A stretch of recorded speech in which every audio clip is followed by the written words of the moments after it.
je suis l'ami du ministre Dr Amadou Mansour Faye. Nous venons de Saint-Louis comme ça, avec nos amis. Nous sommes en fait des amis, juste des amis. On habite dans le même quartier et on a grandi ensemble. Ben, on vient soutenir, certes Mansour Faye, mais on vient soutenir la justice et la démocratie aussi au Sénégal.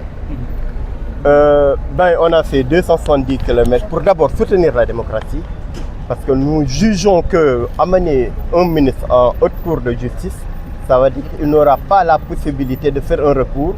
On l'accuse, on l'accuse du n'importe quoi, mais bon, étant sénégalais et ayant confiance en notre démocratie, nous savons que l'État ne peut rien faire à part un mandat de dépôt. Mais quand on juge Mansour Faye, il est quitte avec sa conscience, il sait qu'il n'a rien fait, il sera relaxé. Là, soyez rassurés. L'État a des prérogatives, il peut dire, attends, je te retiens pour un moment, mais quand on te juge, on va te libérer. Mais rassurez-vous, un mandat de dépôt, ce n'est pas parce que tu es coupable. On peut prendre n'importe qui et le mettre en mandat de dépôt.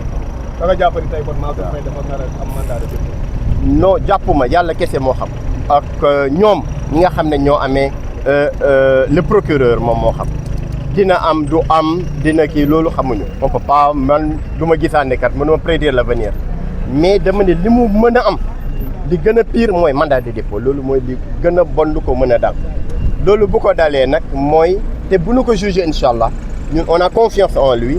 xam nañ ko ba mu bu nu juddoo ba léegi xam nañ ko 60 ans.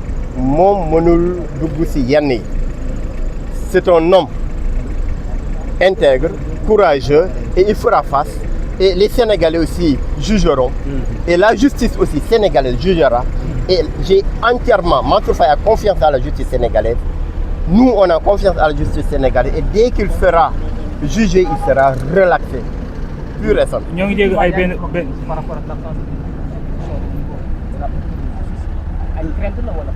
non, l'absence d'une double juridiction, c'est pas que la justice divine, qu'est-ce que c'est une vérité absolue. Il n'y a pas de vérité absolue. Parce que je vivre aux États-Unis. Ça veut dire que même aux États-Unis, les gens font des erreurs judiciaires. Ça veut dire que justice, il y a qu'est-ce que c'est et mon qu'est-ce que c'est maintenant, vous nous le jugez, vous n'avez pas droit de faire recours, ça veut dire que ça pose problème. Il faut qu'on change notre système judiciaire au Sénégal. Parce que partout dans le monde maintenant, double juridiction d'ailleurs. Dans les juges, nous disons ah, il y a togn.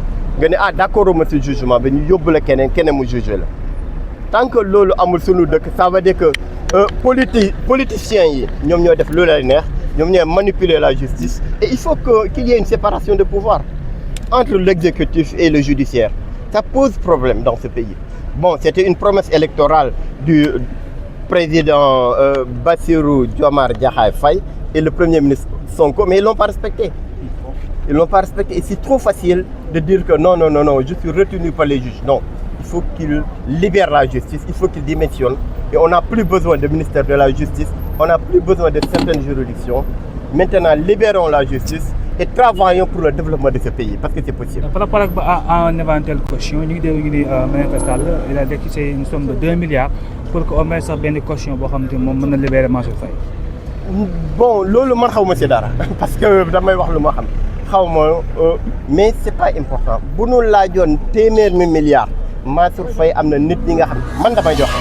Keneen day joxe daanu ñëw jàppale ko bu ñu laajoon tey 100 milliards pour que Mansour Faye libre dañ koy def parce que loolu du dara caution aussi il faut comprendre que caution c'est pas parce que def nga moo tax ngay cautionner da nga ko fay teg xaalis bu ñu la jugé bàyyi la nga jëlaat sa xaalis à la limite c'est de l'économie bu ñu déposer caution moo tax toujours bu ñu laajoon 100 milliards loolu du ñu ko réunir ñun ñëpp te Mansour Faye amul 2 milliards bi mu jox nit ñi dañuy wax lu ñu maîtriser wu mais ku ko xam ne sax mënul am 500 millions bu mu mën joxe caution malgré ça liggéey na lu bëri ci vie am depuis société bi mu njëkk a créé c'était depuis 1990 et un homme privé tu as le droit am nga droit am xaalis ñëpp a ko xam et plein de choses yi nga xam ne peut-être on va pas rentrer dans ces détails mais daal ñu ngi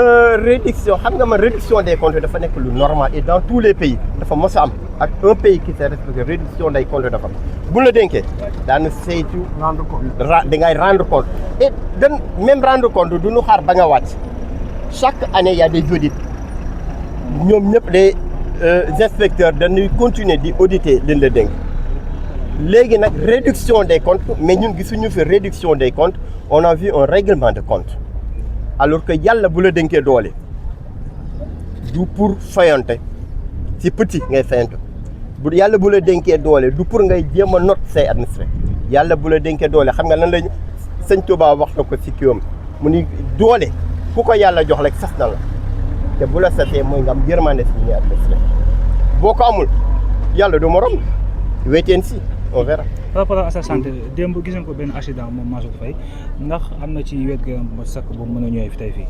bon kon yëg ngeen accident bi. ça très bien da doon xam nga Mansour Faye dañ ko teggiloon ñu ne ko gàmmu Ndar bi de jarul sax ngay ñëw mu ni déet gàmm gi moom depuis presque 20 ans mu ngi fii ñëw day continuer ñëw mu jógee Dakar di ñëw ba muy génn Louga mu def accident moom ak chauffeur yàlla dimbale ko dara jot accident boobu mënoon na nekk un bon prétexte pour mu bañ a ñëw si gàmm gi wala pour lii bañ a am tey parce que sapeur pompier da ko jël pour yóbbu ko mu bañ c'est pour montrer à quel point il est courageux à la limite il est téméraire parce que bu doon Sénégalais yu bëri ñu ngi tëdd hôpital tey wérul def na accident lépp daal na ko mu ne non même moom buy dee. tey day teew. loolu la bëgg ni moom yegg si na Mansour Faye wala yegg see gul non ak seegul mu ngi si yoon bi incha allah. incha allah ma ne ko bu dee mu ngi ak bakkanam de dina ñëw. ñàkk bakkanam moo koy tëj. ban message ngay tëjee. message bi may tëjee mu invité les Sénégalais pour que ñu taxaw pour dëkk bi il faut mu am yoon. parce que yoon bu amee règlement de compte bu amee rek ëllëg aussi loolu day continuer.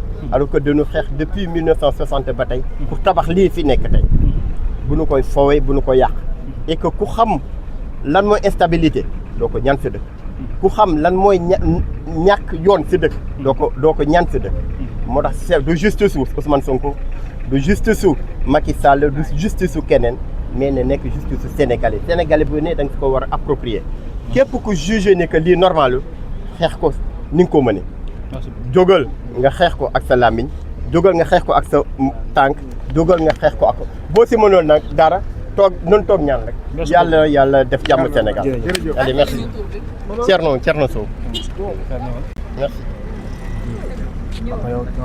Papa yow da nga ndoog Amadou Mansour Faye da nga ndoog Amadou Mansour Faye de duñ nuroo waaw yaay man maay Mame Cheikh Ndiaye